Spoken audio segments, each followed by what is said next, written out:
Yo les potes, bienvenue dans cette nouvelle vidéo. On va évoquer toutes les dernières rumeurs et toutes les dernières infos mercato de ces dernières heures. Le Paris Saint-Germain, mais aussi les autres grands clubs où ça bouge énormément. Les départs, les arrivées, les postaux. Alors on commence avec le Paris Saint-Germain. Déjà, le fait est que Zinedine Zidane soit à Paris. Est-ce vraiment un hasard ou est-ce vraiment un lien avec des négociations avec le Paris Saint-Germain, ou est-ce que ça n'a rien à voir? Il est juste venu un petit week-end à Paris pour aller à Roland-Garros ou pour aller voir son club de cœur en finale de Ligue des Champions, le Real Madrid contre Liverpool demain 21 h au Stade de France, parce qu'il faut rappeler que la finale de la Ligue des Champions se passera au Stade de France. Alors, bon, pour moi, ce n'est pas un hasard que Zinedine Zidane soit à Paris. Comme par hasard, l'émir est à Paris. L'émir, il est à Paris tous les 200 ans. Donc à un moment donné, pour moi, on ne va pas me faire croire que Zidane est juste à Paris pour prendre des vacances, pour aller à Roland-Garros ou pour aller voir la finale de son ancien club. À un moment donné, non, je pense pas. Je pense que Paris fera tout son possible pour essayer de le convaincre. En tout cas, il n'a pas dit non, il n'a pas dit oui. Est-ce que c'est un hasard? Est-ce que ça n'a rien à voir? En tout cas, chacun a son avis. Mais je pense que voilà, le fait est que Zidane soit à Paris, ça fait quand même grand bruit. Ça fait quand même grand bruit. En tout cas, les postos demain, finale de Ligue des Champions, 21 h, Liverpool, Real Madrid, revanche de la finale 2018 où le Real avait battu Liverpool 3-1. Tout le monde s'en rappelle. Liverpool, un an plus tard, gagnait la Ligue des Champions. Mais là, ça va être une revanche. Je pense que Liverpool va avoir faim dans une pelouse du Stade de France. Une pelouse du Stade de France qui est quand même assez médiocre. Hein. Comparé au Parc des Princes, ça n'a rien à voir. En ce qui concerne le mercato, les postos. Arsenal a proposé à plusieurs clubs, dont le Paris Saint-Germain, Nicolas Pepe. Voilà, Nicolas Pepe a été proposé au Paris Saint-Germain, il a été proposé à beaucoup d'autres clubs. Luis Campos apprécie particulièrement son profil. Il ne faut pas oublier que Luis Campos, c'est lui qui a fait venir Nicolas Pepe de Angers à Lille. Il le connaît très bien, ça pourrait faciliter une arrivée au Paris Saint-Germain. Est-ce que Nicolas Pepe au Paris Saint-Germain, ça peut être une bonne chose? Lui qui a été recruté il y a quelques années pour 80 millions d'euros par Arsenal. Et c'est un flop à Arsenal, même pas titulaire. Est-ce que Arsenal a fauté ou est-ce que c'est Nicolas Pepe qui a fauté ou est-ce que c'est les deux en même temps? Je ne sais pas. En tout cas, Nicolas Pepe, est-ce que ça peut être intéressant au Paris Saint-Germain? J'ai envie de te dire que tant qu'il n'y aura pas une vraie autorité, un vrai changement de A à Z, un vrai renforcement de la politique sportive, j'ai envie de te dire que des joueurs comme Nicolas Pepe, Ousmane Dembélé, à Paris, c'est très très très dangereux. Vous connaissez la ville parisienne, la ville lumière.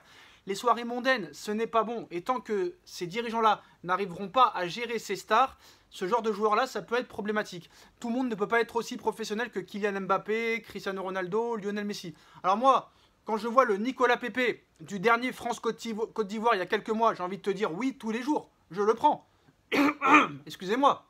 Mais un Nicolas Pepe que je vois en club, ça me plaît pas trop. Après, il a des qualités qui sont incontestables.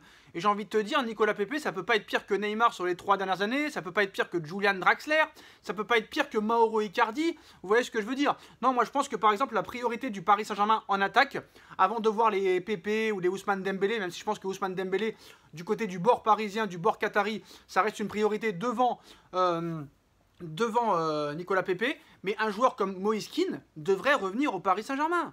Moïse Kean devrait être la priorité en attaque. Moïse Kean au Paris Saint-Germain, c'est 19 buts. 19 buts en une saison, alors qu'il n'a pas joué tous les matchs. Il a été souvent remplaçant. 19 buts, Moïse Kean, à l'époque, il avait 19 ans, 20 ans. Voilà, là, il en a 22.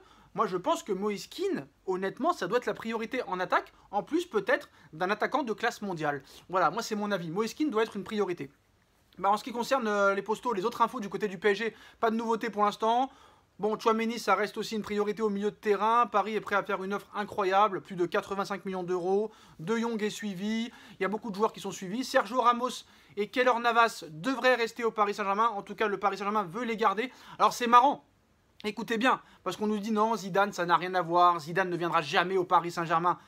Regardez bien ce qui se passe. Kylian Mbappé a prolongé. Première chose. On pourra me dire c'est pour l'argent, tout ça et tout. Je pense que ce n'est pas que pour l'argent. Il y a dû avoir des garanties. Sergio Ramos et Keylor Navas, il y a quelques semaines, les médias l'ont mis sur la liste des départs. Le Paris Saint-Germain les ont mis sur la liste des départs. Navas, Ramos, ancien joueur du Real Madrid, ancien joueur de Zinedine Zidane. Aujourd'hui, on nous annonce que le Paris Saint-Germain veut garder Sergio Ramos et Keylor Navas. Comme par hasard. C'est quand même assez bizarre. Est-ce que ça n'aurait pas été Zidane qui aurait demandé à les garder les deux ?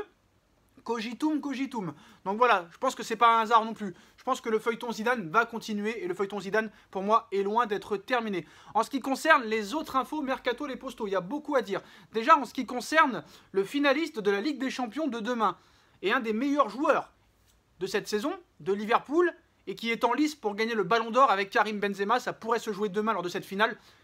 Sadio Mané versus Karim Benzema. En tout cas, Sadio Mané serait très proche du Bayern de Munich. Les postos, le Bayern en font une priorité. Jürgen Klopp a dit que quoi qu'il en soit, que Sadio Mané reste à Liverpool ou qu'il quitte Liverpool, quoi qu'il en soit, ça restera un joueur exceptionnel. Pour moi, ça serait une grosse perte pour Liverpool de perdre Sadio Mané. Sadio Mané est à deux pas du Bayern de Munich.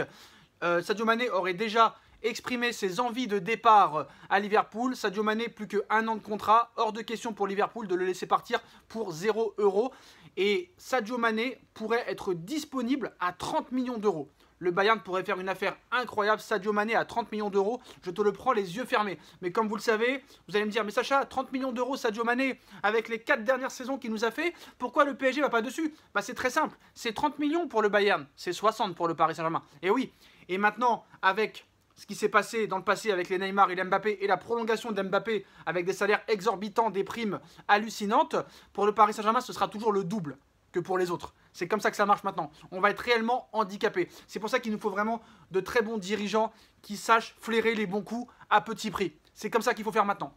Donc Sadio Mané, très proche du Bayern de Munich, voilà, et qui pourrait être disponible à 30 millions d'euros. Ce serait une énorme affaire pour le Bayern de Munich. En ce qui concerne le Real Madrid et toujours avec le Bayern de Munich, Serge Gnabry, à 1 an de la fin de son contrat, pourrait quitter le Bayern de Munich. C'est pour ça que, on va dire que le Bayern a anticipé le départ de Gnabry pour prendre Sadio Mané. Gnabry serait très proche du Real Madrid. Le Real Madrid serait prêt à faire une offre de plus de 45 millions d'euros pour s'attacher les services de Serge Gnabry, qui a fait quand même 2-3 dernières saisons top niveau du côté du Bayern, surtout une année 2020 exceptionnelle, même une année 2021 plutôt pas mal, où il a fait ses preuves en Ligue des Champions. Honnêtement, voilà, le Real Madrid, voilà, après la perte de Kylian Mbappé, cherche toujours un joueur au profil de Mbappé. Donc Serge Gnabry fait partie de ces priorités-là. Est-ce que le Bayern acceptera de le vendre à 1 an de la fin de son contrat? Je pense que oui.